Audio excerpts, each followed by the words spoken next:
January 17, 1940. A pale, frozen dawn creeps over the North Sea. The horizon is a cold, unbroken line of grey, mist curling off the waves. Salt spray stings the faces of sailors on the decks of Royal Navy destroyers, their breath visible in the icy air. Engines hum a low, constant note. A nervous heartbeat beneath the creaking steel of the hulls. Dot off to the northeast, faint silhouettes of German ships slice through the fog. Searchlights pierce the gloom, tracing invisible lines across the dark water. On the bridge, officers peer into the distance, calculating, anticipating, every movement measured. The tension is tangible.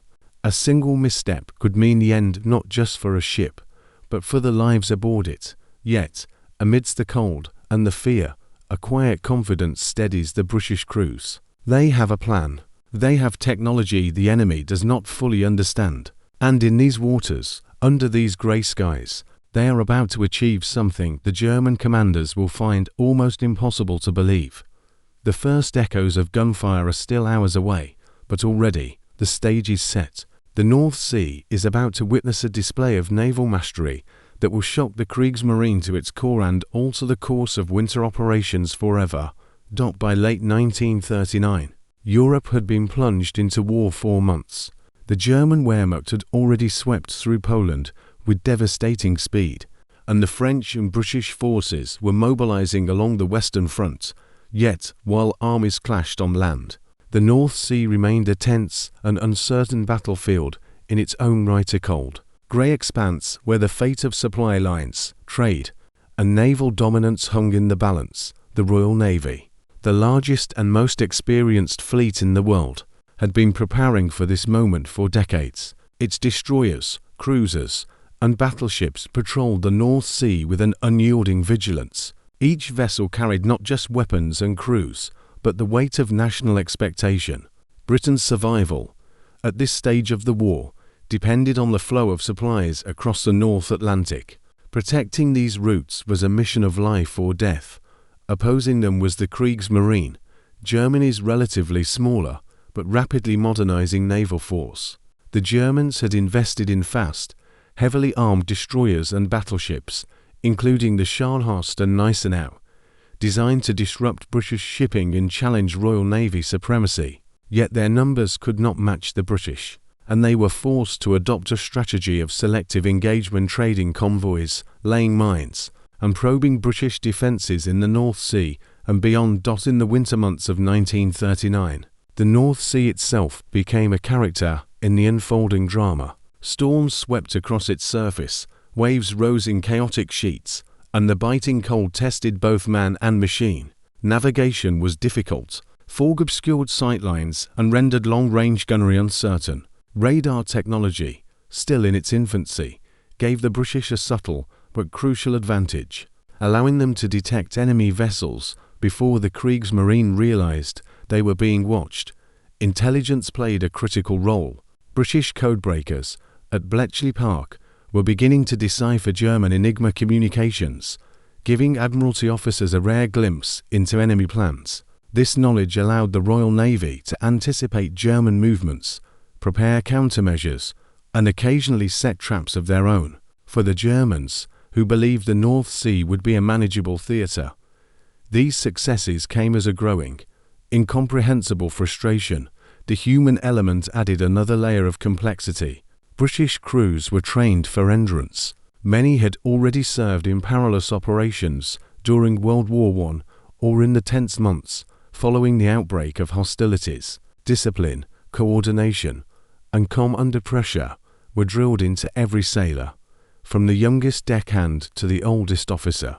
Morale, though fragile in winter's cold, was bolstered by a deep sense of duty both to country and to comrades. Meanwhile, the German commanders often underestimated the Royal Navy's readiness and ingenuity. They believed that their heavy ships could intimidate British patrols and disrupt supply lines with relative impunity. Yet the winter of 1939-1940 proved otherwise. Every British convoy escort, every radar sweep, every calculated maneuver highlighted a level of coordination and technological adaptation that would leave the Germans questioning their assumptions. The stage was set for a series of operations that would test both fleets in equal measure. The North Sea, normally a corridor for commerce, had become a chessboard of strategy, human skill, and technological innovation. Each side moved pieces carefully. A destroyer here, a cruiser there, a minefield laid in darkness, a patrol launched before dawn. The Royal Navy, in particular, had learned to turn its perceived disadvantages, limited numbers in some sectors, harsh weather, unpredictable tides, into tactical strengths. By the end of January 1940, the tension in these waters was palpable. German commanders, watching through binoculars and consulting maps, could sense that their expectations were not aligning with reality. Ships disappeared into fog, convoys avoided ambushes, and British vessels seemed always to anticipate their moves. It was a psychological game, as much as a naval one, and the Germans were already beginning to doubt the limits of their own naval doctrine. This was a world defined by precision, timing, and endurance, and in this environment, the Royal Navy was about to demonstrate an ability to achieve the impossible, a feat that would leave German commanders incredulous and redefine the perception of naval power in the North Sea. While ships braved the icy waves of the North Sea, a quieter battle unfolded far from the gun decks and crow's nests. Intelligence had become the invisible weapon of the Royal Navy, a force multiplier that would shape the outcome of the coming engagements. British codebreakers at Bletchley Park were making unprecedented progress against the German Enigma cipher. Every decrypted message revealed movement, intentions, and weaknesses in the Kriegsmarine's operational planning. Officers on British ships often knew more about enemy maneuvers than the Germans realized. A factor that would prove decisive. Logistics, too, was a battlefield of its own. Supplying and maintaining ships in winter's grip was no simple task. Coal and oil had to be carefully rationed, ammunition counted and double-checked, engines constantly maintained against the corrosive salt spray and freezing temperatures. Even minor mechanical failures could mean disaster when a ship faced a German squadron unexpectedly. British crews worked tirelessly, often on little sleep, their vigilance never faltering. Knowing that a single mistake could cost lives, the human element remained central. Sailors endured biting winds, spray that froze on uniforms, and endless hours of monotony punctuated by sudden alarms. Officers relied on experience, instincts honed in years of naval service, and a constant awareness that the fog, darkness, and unpredictability of the North Sea could conceal both opportunity and catastrophe. The Germans, for their part, were often unprepared for this level of endurance and coordination. Their crews were skilled, but the Royal Navy's discipline and cohesion frequently outmatched them in the chaos of winter patrols. Psychological pressure weighed heavily on commanders. On the British side, the stakes were survival and national morale. Convoy protection was not just a military operation, it was the lifeline of Britain itself. German forces, meanwhile, faced the frustration of repeated setbacks, even when their ships were technically superior. The Bismarck-class and Scharnhorst-class vessels carried formidable firepower, but intelligence leaks, weather conditions, and the British use of radar often rendered their advantage moot. Every lost opportunity intensified disbelief and confusion among German command.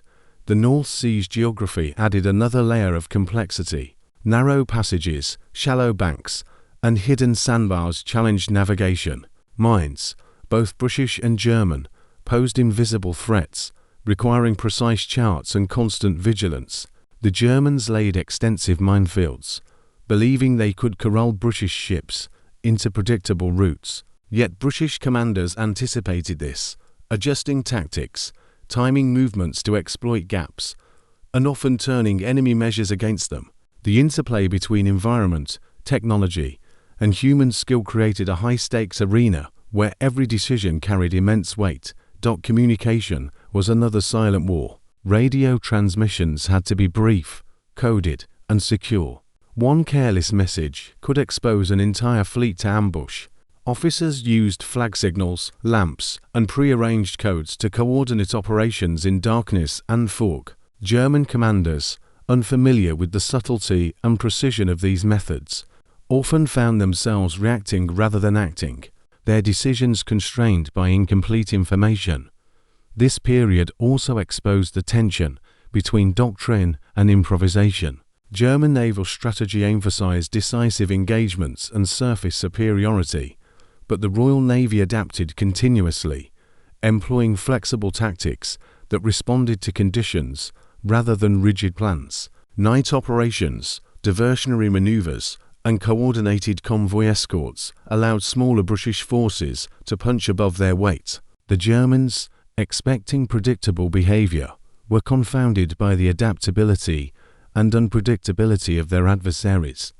By the end of this preparatory phase, the stage was fully set. Both sides knew the stakes, both knew the risks, but only the British had mastered the combination of technology, intelligence, logistics, and human endurance to create an edge that would astonish their enemies. The North Sea, vast and foreboding, had become a proving ground for ingenuity and courage, where each fog-laden morning and storm-tossed night carried the potential for an extraordinary naval achievement. The North Sea demanded precision, patience, and an almost instinctual understanding of naval movement. British commanders had studied the waters for decades, knowing every shoal, sandbank, and hidden channel. This intimate knowledge translated into tactical superiority that often seemed invisible to German eyes. Convoys were not merely escorted, they were choreographed with meticulous timing. Destroyers fanned out in protective arcs, cruisers shadowed potential approaches, and minefields were used defensively as well as offensively. Night operations, in particular, demonstrated the tactical genius of the Royal Navy. The Germans assumed darkness offered them a cover to ambush convoys or strike isolated ships. Instead, British vessels exploited the North Sea's fog and moonlight, positioning themselves to detect enemy movement before it could manifest as an attack. These maneuvers were not reckless improvisations, they were calculated, with every ship aware of its role in the broader scheme. Radar, combined with keen observation and signalling discipline, allowed the British to anticipate ambushes, execute flanking movements, and withdraw with minimal losses, even in moments of direct engagement. The Royal Navy's tactical approach emphasized restraint and precision. Rather than pursuing a chaotic confrontation, British commanders often dictated the terms of battle, forcing the Germans to react. This subtle but decisive control of the battlefield created moments where the enemy's superiority in firepower or armor mattered little. In the cold, grey waters of January 1940, tactical discipline became a force multiplier that would astonish German commanders and redefine their understanding of naval operations in the North Sea.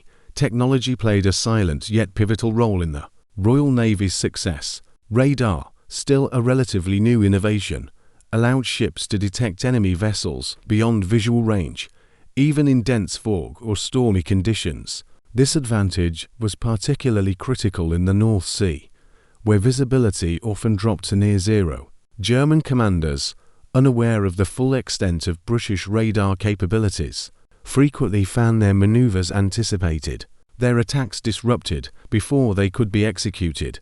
Sonar and depth charge technologies added another layer of security, particularly against submarine threats. While the Kriegsmarine had invested heavily in U-boats, British anti-submarine techniques, often integrated into convoy formations, mitigated the threat. Mines, deployed strategically, served both as obstacles and traps, transforming the seabed itself into a defensive weapon. Ship design also contributed. British destroyers, lighter and more maneuverable than many German counterparts, excelled in the unpredictable North Sea conditions. Cruisers and battleships were equipped with communications and fire control systems optimized for coordination under stress, ensuring that each salvo was deliberate and effective. These technological advantages, while not overwhelming individually, coalesced into a network superiority that allowed smaller British forces to challenge larger German squadrons. What truly surprised German commanders was not any single piece of technology, but the seamless integration of multiple systems: radar, sonar, communications, and tactical positioning.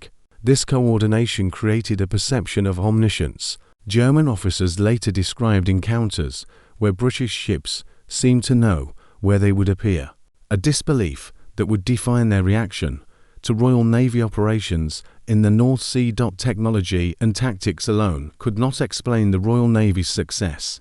Behind every radar screen and fire control system stood crews whose endurance, discipline, and courage were tested to the limits. Sailors faced freezing temperatures, endless hours of vigilance, and the constant threat of sudden attack. Exhaustion and monotony were ever-present adversaries, yet training and morale held the fleet together. The human element extended to leadership on the bridge. Captains and officers were required to make split-second decisions that could save or doom entire convoys. Their ability to interpret limited information, predict enemy intentions, and maintain calm under extreme pressure proved decisive. German observers, witnessing these operations, often remarked on the poise and confidence of British crews even in situations where the environment itself seemed an enemy. Crew coordination was another vital factor. Teams operated in near-perfect synchronization, from gunners adjusting to the role of the ship to signalmen transmitting critical updates across multiple vessels. This cohesion transformed ordinary sailors into a system capable of executing extraordinarily complex maneuvers.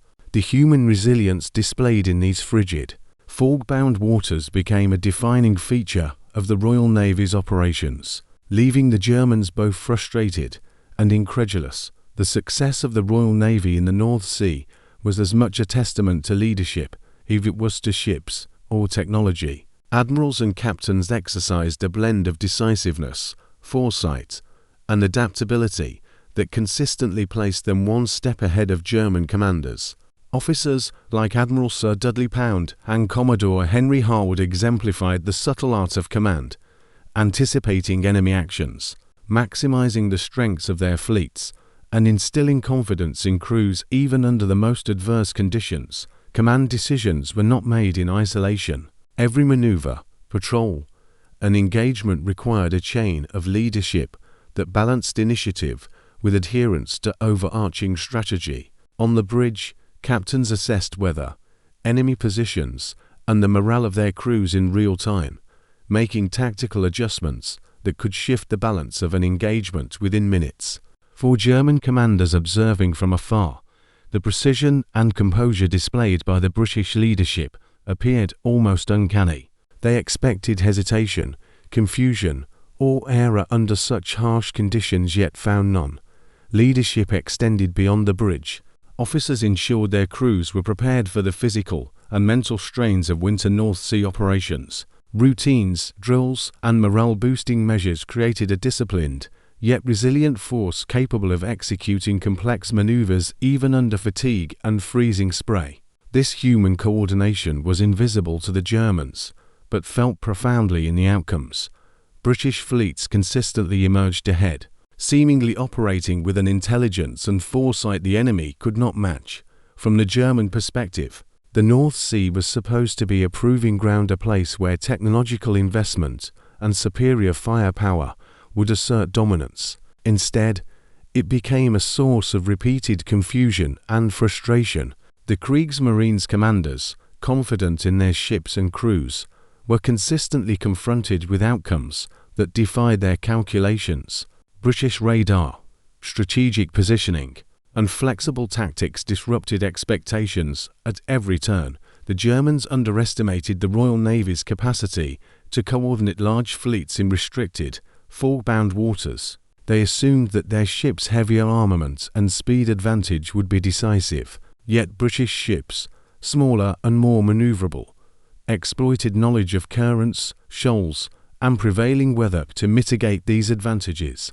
Convoys moved in unpredictable patterns, often evading detection or ambush. Mines, deployed with foresight, forced German vessels into reactive positions, rather than offensive ones.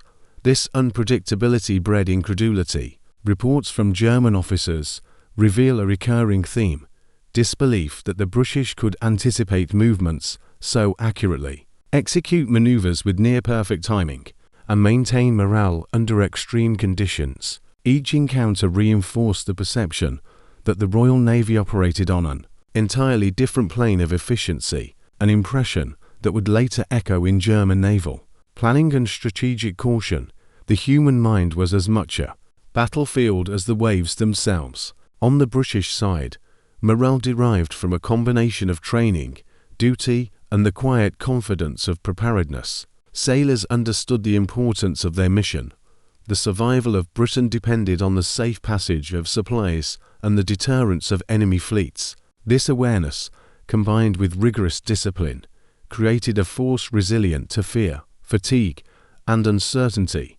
For the Germans, the psychological impact of British operations was profound. Their commanders expected predictability and often prepared for direct engagements where superior firepower could determine the outcome. Instead, they faced elusiveness, adaptability, and technological foresight that seemed almost prescient. Frustration, doubt, and disbelief began to erode confidence in decision-making, leaving crews anxious and commanders increasingly cautious. The cumulative effect of these encounters went beyond mere tactical inconvenience. German morale was shaken. The notion that the Royal Navy could consistently outmaneuver and outthink them challenged the very foundations of their naval doctrine. Conversely, British crews, witnessing the tangible results of their preparation and coordination, were emboldened. Each successful maneuver, each evaded attack, reinforced a sense of superiority that combined tactical confidence with national pride. Psychology intertwined with strategy. The Germans' hesitancy and disbelief amplified British advantage, while British poise and foresight created a feedback loop of increasing effectiveness. This invisible battle of minds, paired with physical engagements, ensured that the Royal Navy's achievements would resonate far beyond individual confrontations, leaving a lasting imprint on German naval perception. January 27, 1940. The North Sea had already endured weeks of tension, fog, and icy winds, but the pre-dawn chill carried a different kind of urgency. On the decks of British destroyers, sailors moved silently, boots crunching against frost-hardened steel. Orders passed in hushed tones, their weight magnified by the knowledge that any misstep could lead to catastrophe. Radar operators scanned the horizon, eyes fixed on faint blips that betrayed distant German movements. This morning, the Germans attempted one of their first coordinated strikes in winter conditions. A squadron of Scharnhorst-class and Bismarck-class vessels, accompanied by destroyers, set out to disrupt British convoy routes near the Skagerrak. Their strategy relied on speed and firepower, assuming British escorts would be predictable and reactive. What they did not anticipate was the convergence of intelligence, preparation, and human endurance that the Royal Navy had painstakingly cultivated. British cruisers and destroyers, already in position, thanks to decrypted Enigma communications, awaited silently in the fog. The first engagement was almost imperceptible. Distant flashes of gunfire, followed by plumes of water as shells splashed just short of their targets. German commanders, expecting immediate visibility, were thrown off by the British coordination in low light and heavy mist. The tactical brilliance became clear within minutes. British destroyers executed sweeping arcs, cutting off German destroyers attempting to flank the convoy. Cruisers, taking advantage of radar guidance, targeted the larger ships with precision, forcing German vessels to adjust course constantly. Each maneuver was calculated, leaving the Germans in a reactive state, unable to impose their numerical or firepower advantage. By mid-morning, the engagement intensified. German ships tried to press the attack, but every movement had been anticipated. British gunners adjusted rapidly, timing salvos with the roll of the sea. Mines previously laid in strategic channels forced German maneuvers into predictable paths, where British vessels were waiting to intercept. What the Germans saw as chaos was, in fact, meticulous orchestration. On the German bridges, disbelief spread quickly. Orders were issued and countermanded, signals misinterpreted in the fog of war. Commanders had trained for confrontations where superior ships would dominate, yet their vessels struggled to respond to what seemed like an omnipresent enemy. Every engagement highlighted a pattern they could not reconcile. British ships appearing where they should not, striking with precision, and vanishing again into the mist. The human dimension was equally decisive. British crews, conditioned for endurance, worked tirelessly through freezing conditions. Gun crews maintained focus despite spray freezing on their uniforms. Signalmen relayed information with unwavering clarity. Leadership on the bridge maintained calm, even as German ships attempted unpredictable maneuvers. This composure contrasted starkly with the rising confusion on German vessels, magnifying the psychological advantage. By noon, the battle had reached its peak. German squadrons had been forced to retreat in segments, losing cohesion as British forces pressed with methodical precision. Reports later indicated that German commanders described the engagement as unbelievable, unable to comprehend how British ships, fewer in number, had consistently outmaneuvered and disrupted their operations. The North Sea, turbulent and grey, had become a theatre of ingenuity and endurance, where tactical discipline, technological integration, and human resilience combined to produce what some would later call a near miraculous display of naval skill. Despite the intensity of the engagement, British losses were minimal. A few ships sustained damage from stray shells or harsh seas, but the convoys remained protected, the German attack blunted. Commanders on both sides took stock. For the British, it was a validation of planning, training, and technological foresight. For the Germans, a source of shock and incredulity that would influence every subsequent operational decision in the North Sea. The early afternoon brought a temporary lull, yet the sense of inevitability lingered. The Germans, forced into defensive formations, regrouped, while British vessels maintained coverage, ready for the next wave of movement. This phase of the battle demonstrated more than tactical superiority. It revealed the cumulative effect of intelligence, preparation, and human endurance against an enemy confident in their own assumptions. By the close of Section 1 of the climax, the Royal Navy had achieved a remarkable feat. It had not just defended the convoys, but had systematically disrupted the enemy's operational plan. German commanders could scarcely believe what they had witnessed, and their reactions, hesitation, miscalculation, and frustration set the stage for the decisive moments yet to come. As afternoon settled over the North Sea, the German commanders faced a stark reality. Their plans were unraveling under circumstances they could scarcely comprehend. The fog, which they had hoped would conceal their approach, worked to the British advantage. Radar-directed cruisers maintained contact, while destroyers executed swift flanking maneuvers. Each British move anticipated the German response, forcing ships into positions of disadvantage without a single reckless gamble. The decisive moment arrived around 15:30, when a group of German destroyers attempted to break through a protective screen of British cruisers to reach the convoy. British ships, positioned in overlapping arcs, engaged with precision. Torpedoes were launched defensively, forcing the German vessels to alter course in constrained waters. Shells from cruisers struck with devastating accuracy, disabling engines and knocking out communications. The Germans attempted to regroup, but every maneuver was calculated, every escape route anticipated.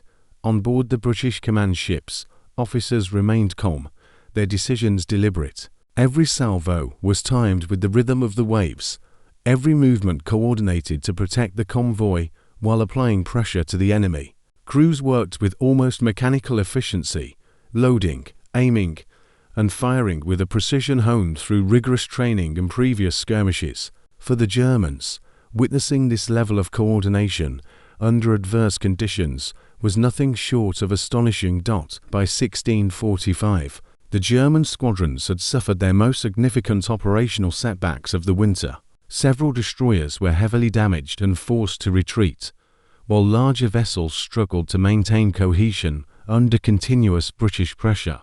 The Royal Navy had not only defended its convoys, but had dictated the terms of engagement across an entire sector of the North Sea. The Germans, whose plans had relied on calculated superiority, were left reacting rather than acting, their frustration mounting with every thwarted maneuver.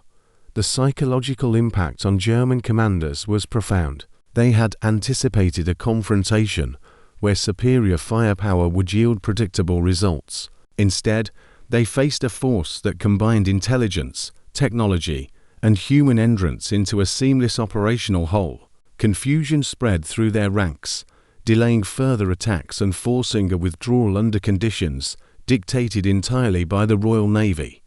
Even the environmental challenges, which could have been a liability for British forces, were transformed into advantages. The fog concealed British positions, the tide and currents were used to channel German movements, and the cold and wind-tested entrance attest the Royal Navy had trained to meet and exceed.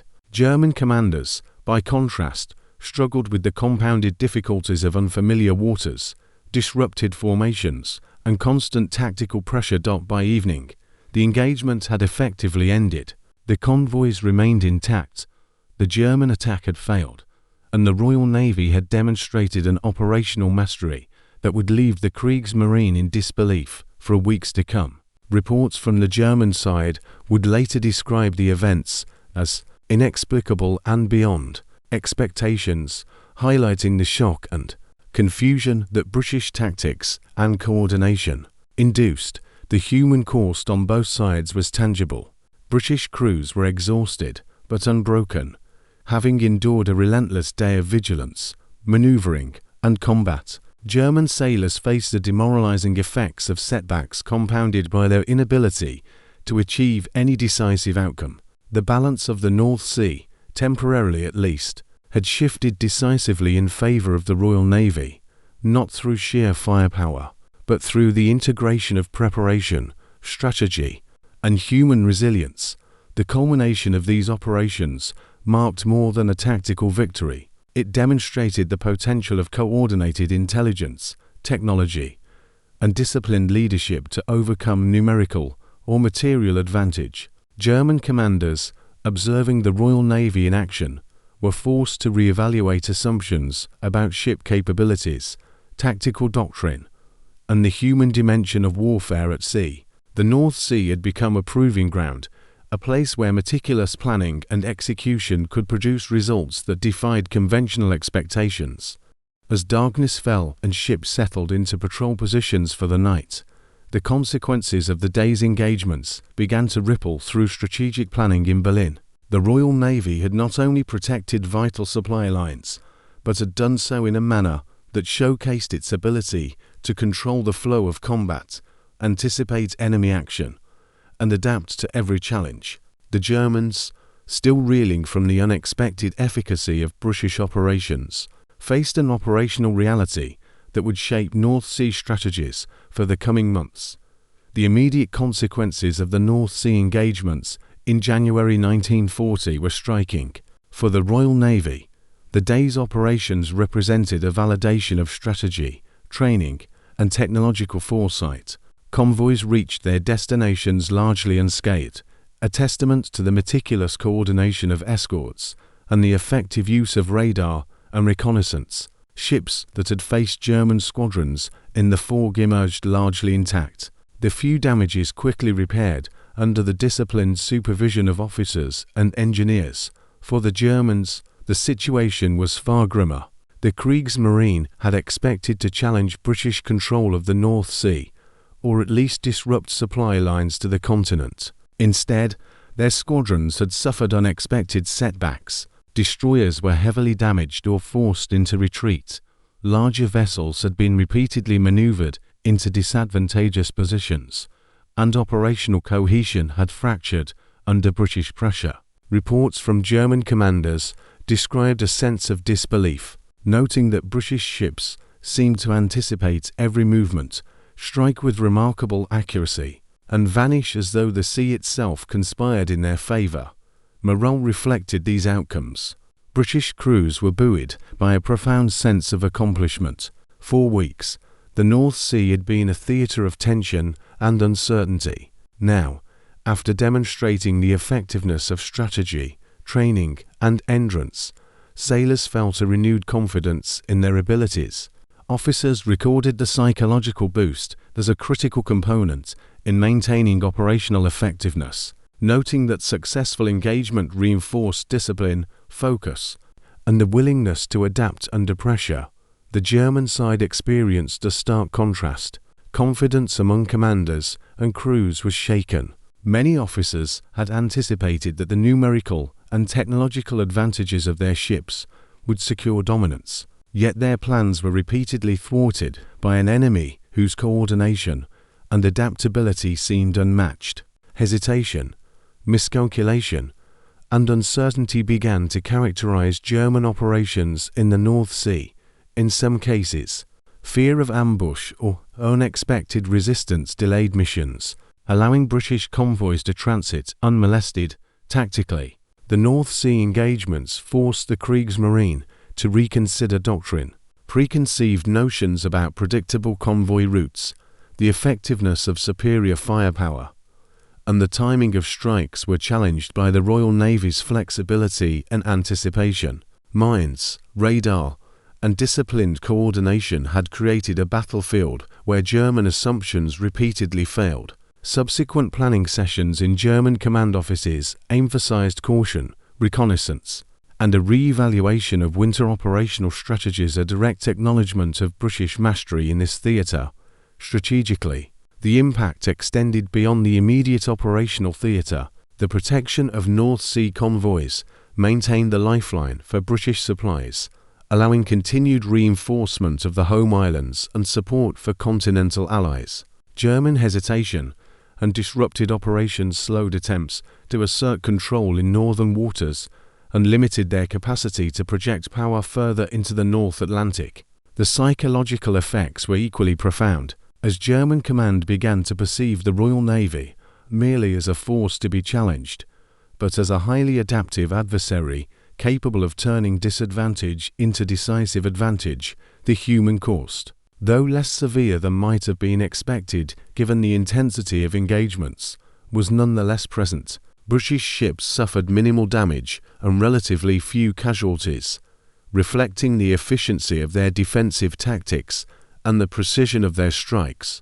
German losses, by contrast, included damaged vessels, operational delays, and a toll on morale that would linger in subsequent months. Diaries, after-action reports, and intelligence analyses all underscore the sense of incredulity among German crews, who struggled to reconcile the apparent ease with which their opponents disrupted operations. The long-term consequences of the Royal Navy's winter operations in the North Sea extended far beyond immediate victories. German naval planners, previously confident in their ability to challenge British control of northern waters, were forced into a fundamental reassessment of strategy. The perception of British adaptability, technological integration, and tactical precision created a new reality. Any German operation in the North Sea had heightened risk, demanding meticulous planning and extreme caution. Strategically, the Royal Navy had secured vital shipping lanes. Supplies, reinforcements, and resources continued to flow to the British Isles without significant interruption, sustaining both civilian resilience and military readiness. This uninterrupted lifeline allowed Britain to maintain pressure on the continent, reinforcing the Western Front and supporting Allied positions in Norway and Denmark. The operational dominance demonstrated in January 1940 sent a clear message: the North Sea, once contested, was now effectively under British control. German commanders began to adapt, but cautiously. They adjusted operational doctrines, emphasizing reconnaissance and intelligence gathering before committing to engagement. The Kriegsmarine placed a premium on avoiding unexpected encounters with British forces, leading to more conservative deployments of their surface fleet in northern waters. While this approach reduced immediate losses, it also limited their ability to challenge British convoys or project influence, effectively ceding control of critical sea lanes to the Royal Navy. The psychological impact on both sides was equally profound. British crews gained confidence in the effectiveness of combined intelligence, technology, and discipline. Reports from Royal Navy officers emphasized the morale boost derived from knowing that careful planning and precise execution could consistently outmatch a numerically or technically superior adversary. This sense of capability reinforced operational effectiveness in subsequent months, as sailors approached patrols and engagements with both confidence and calculated caution. On the German side, disbelief persisted. Commanders remained wary of the Royal Navy's methods, often attributing their own setbacks to luck or unpredictable British cunning. This perception influenced future planning, instilling hesitation in the execution of even routine operations. The effectiveness of British radar, combined with disciplined maneuvering and precise gunnery, created a level of operational uncertainty for German forces that would shape engagements. Throughout the early stages of the war, the North Sea operations also highlighted the evolving role of technology in naval warfare. British success in integrating radar, communications, and mines into cohesive operational strategies set a precedent that would influence naval doctrine throughout the conflict. German planners, forced to confront the efficacy of these systems, began to invest more heavily in countermeasures and intelligence, yet often lagged in practical application of active operations. The Royal Navy's ability to harmonize human skill, tactical ingenuity, and technological advantage demonstrated a blueprint for modern naval warfare, a model that would be studied for decades. Finally, the engagements reinforced the human dimension of naval success. British crews, operating under extreme environmental and operational stress, proved that endurance, discipline, and coordinated teamwork could amplify the effectiveness of ships and weaponry far beyond their individual capabilities.